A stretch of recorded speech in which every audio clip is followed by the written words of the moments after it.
भोजपुरी भाषा के स्वाभिमान, सम्मान और संरक्षण के लिए गोकुल अतिथि भवन में बुधवार को यायावरी भोजपुरी महोत्सव का आयोजन हुआ। इसमें डॉक्टर रविंद्र श्रीवास्तव जुगानी भाई को दूसरा यायावरी शिखर सम्मान मिला।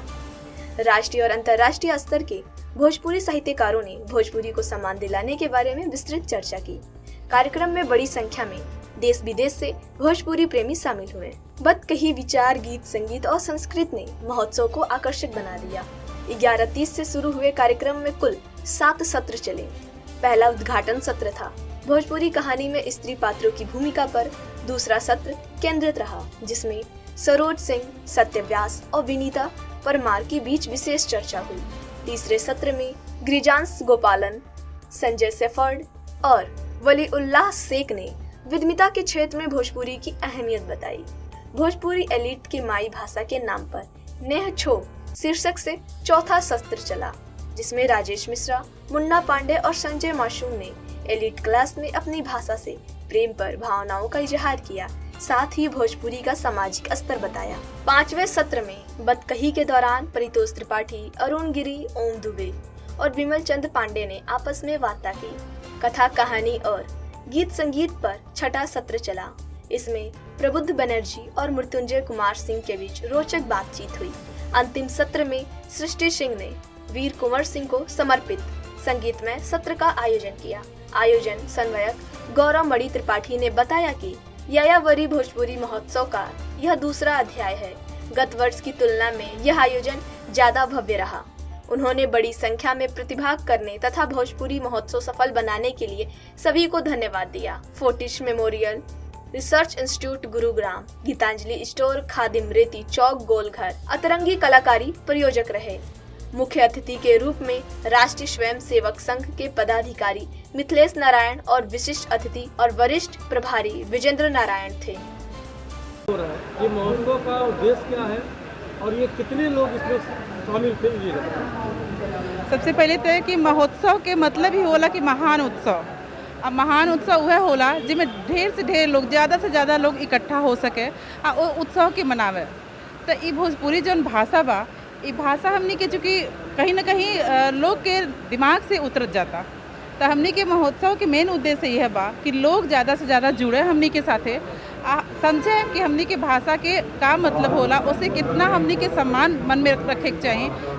ये उत्सव से ओकर जन बाटे शुरुआत हुई, जौन हमनी के पिछला साल मनौनी जा, उससे अब की बार में बहुत कुछ अंतर आप सबके नज़र आई। आगे और जाके मतलब बढ़त जाए ये चीज़, लोग जुड़त जाए, हमनी की भाषा के उत्थान हुई। बस कितने लोग आई बाटे? अभी तो चूँकि सुबह के सत्र बाटे, हमके लगा था कि 400-500 के आसपास तो ये गई हुई लोग अभी तक।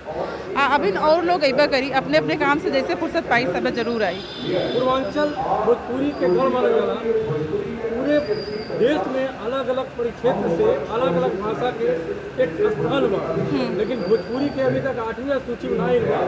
ये जो आयोजन होता एकरे माध्यम से कहाँ तक वो सफल हो पाई 8वीं सूची? देखिए, सबसे पहले हमने के अपने काम से मतलब रखे के बा, जौन हमने काम बाटे वो भाषा के लेके बा, उसमें बेहतर से बेहतर कल जाई। आ लोग जुड़ता ना तो धीरे धीरे वो हुई, 8वीं सूची में भी आई।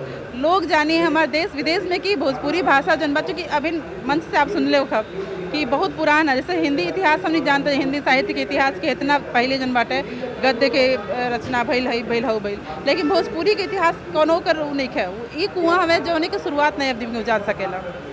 तो हमनी के जन भोजपुरी बाटे एक शुरुआत पहले बा, बहुत आगे तक जाई, 8वीं अनुसूची में भी आ सकेला। हम एक खरती यह कह सके नहीं कि अपन प्रयास पूरा करी।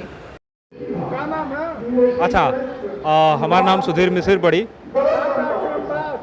आज गोरखपुर में एगो अनूठा कार्यक्रम नधाइल बा, ओकर नींव जताइल बा, जोना के नाम बटे यावरी भोजपुरी महोत्सव 2023।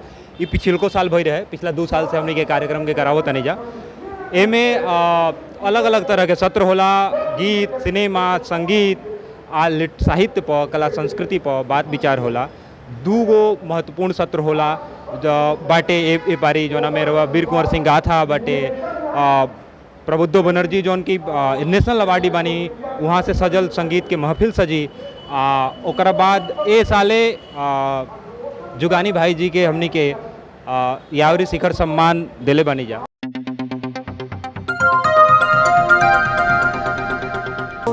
बजाओ जरा झूम के बजाओ, बजाओ बजाओ जरा झूम के बजाओ।